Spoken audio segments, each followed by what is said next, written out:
Welcome back to Game 2 of IPL Season 1 Losers Round 2 matchup between EGAxslav and EGiNcontroL. Yes, ladies and gentlemen, you heard that right.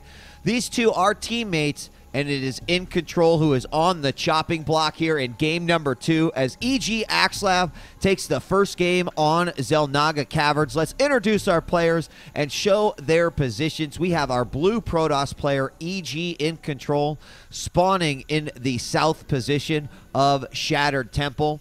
And his opponent, very good friend and teammate and Protoss player, they have a lot in common. It is going to be EGAxslav, our red Protoss. Now we should take a moment and really discuss and reflect a little bit on what it must be like to play versus a teammate in a major competition. And I'm talking about anything. I'm talking about IPL. I'm talking about an online league. I'm talking about going to a LAN event and playing. You know, imagine, and I know many of you actually have something like this, where you have a friend that you play a lot of StarCraft with. Maybe some 1v1s, and between you and your buddy, you know pretty much how the cards fall, right? And you get really comfortable knowing their weaknesses inside and out. But then you have to train versus all these other opponents. So when you go to a competition or you have to play in a competition like this, there are two battles going on. The first battle would be the fact is that you are currently engaged in a high profile StarCraft 2 matchup. The second one is that your opponent is someone that you have played with a lot. He is a teammate. He is someone that knows a lot of your inner workings and how you think and what your weaknesses are and what your strengths are. And so part of the game is trying to play against what your teammate knows so well. And, you know, as, of course, the esport evolves, that becomes true for every player. You know, certain gamers like an MC are going to be stapled with a style of play. Igra also was categorized as a macro Zerg. As I'm trying to keep up with the action here, is continuing to tell the story. You know, it's just an amazing thing to me because we see it happen in LAN events. We see it happen all the time. Some great examples in the past have been Select versus Zhou, where Select really just understood his teammates so well that he was able to do ridiculous damage to him. That understanding of a good competitor is something that that is hard to get through mentally in a game like this. So, now that I've given my little thesis there on what I think it's like for two teammates to play, let's focus in on the action. We've got a probe here from xslav making its way up. Not going to get far. Zealot inside. Zealot, though, unfortunately, very slow. He's going to see exactly what's going on in here, however. And iNcontroL pretty much opening exactly the same way that he did before with the Stalker coming out. Another gateway is going to go down, and he's going to allow him to see this. Now, here's where I think it's pretty interesting that that probe got chased out, because he could be going with a robo, but he is going to drop another gate, and I just suspect that possibly another gate might go down. And we do have this gas being taken over here by this Zealot, so gas steal from iNcontroL.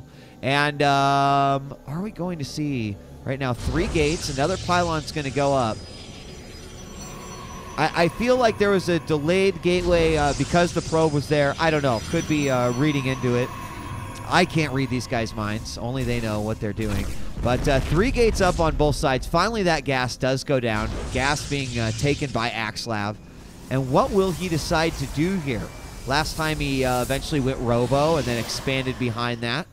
Let's see, as we just have the 3 gates. So we are going to have a 3-gate robo. So iNcontroL not going to do anything crazy. In fact, I think it's going to be exactly the same thing on both sides as it is. Now, the difference that we can look at here between these two builds is first off the fact that the robo facility there is about the same. It will finish earlier for xslav, but iNcontrol's been mining his gas a little bit longer than xslav because he had taken that that gas steal. So you know it's not like a huge amount of gas, but it is something.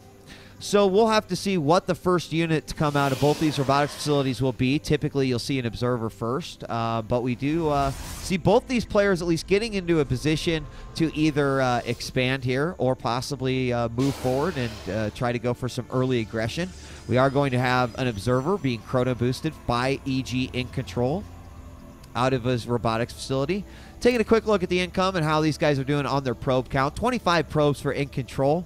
Over here in this mineral line, we've got 31 probes for Xslav. And generally, I feel like we've been seeing Xslav a little bit ahead on the probe count, but here is a possible 3-stalker push here.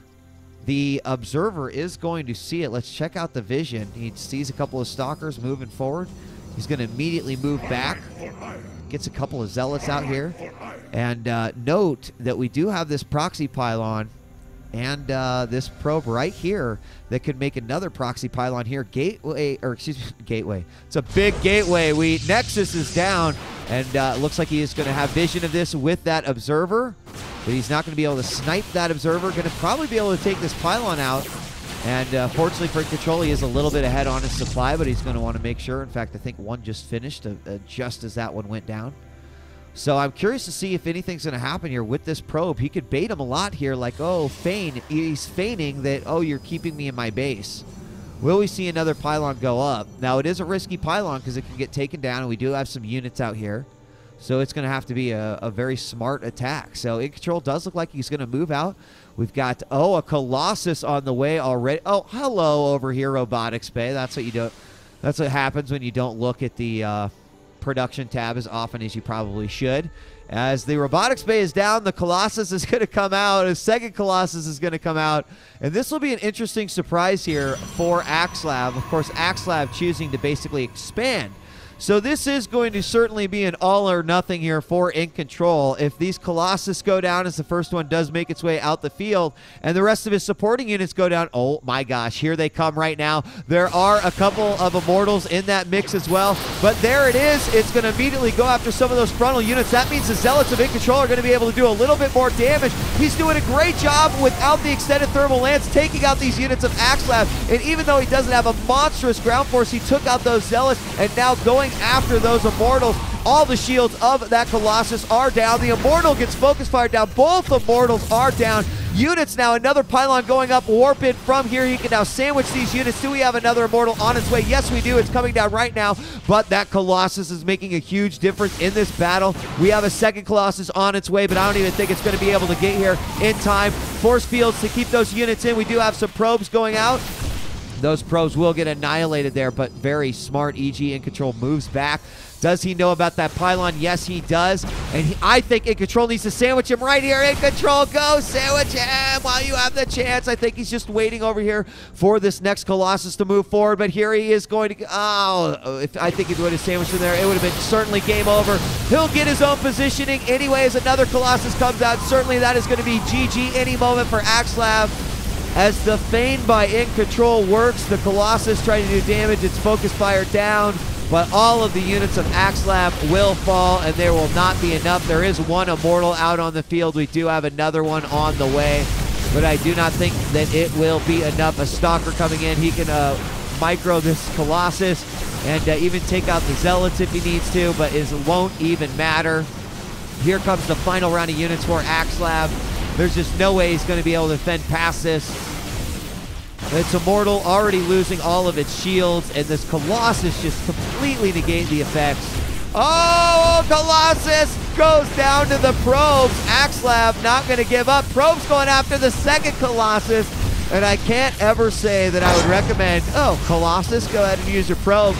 But it works for Xslav for one Colossus. Unfortunately, the force is too much, and GG, as EGiNcontroL brings it back into his favor and takes game number 2 to stay alive and take it to game number 3. I'm DJ Wheat, and I will see you for game 3 of IPL Season 1, EGAxslav versus EGiNcontroL, the conclusion.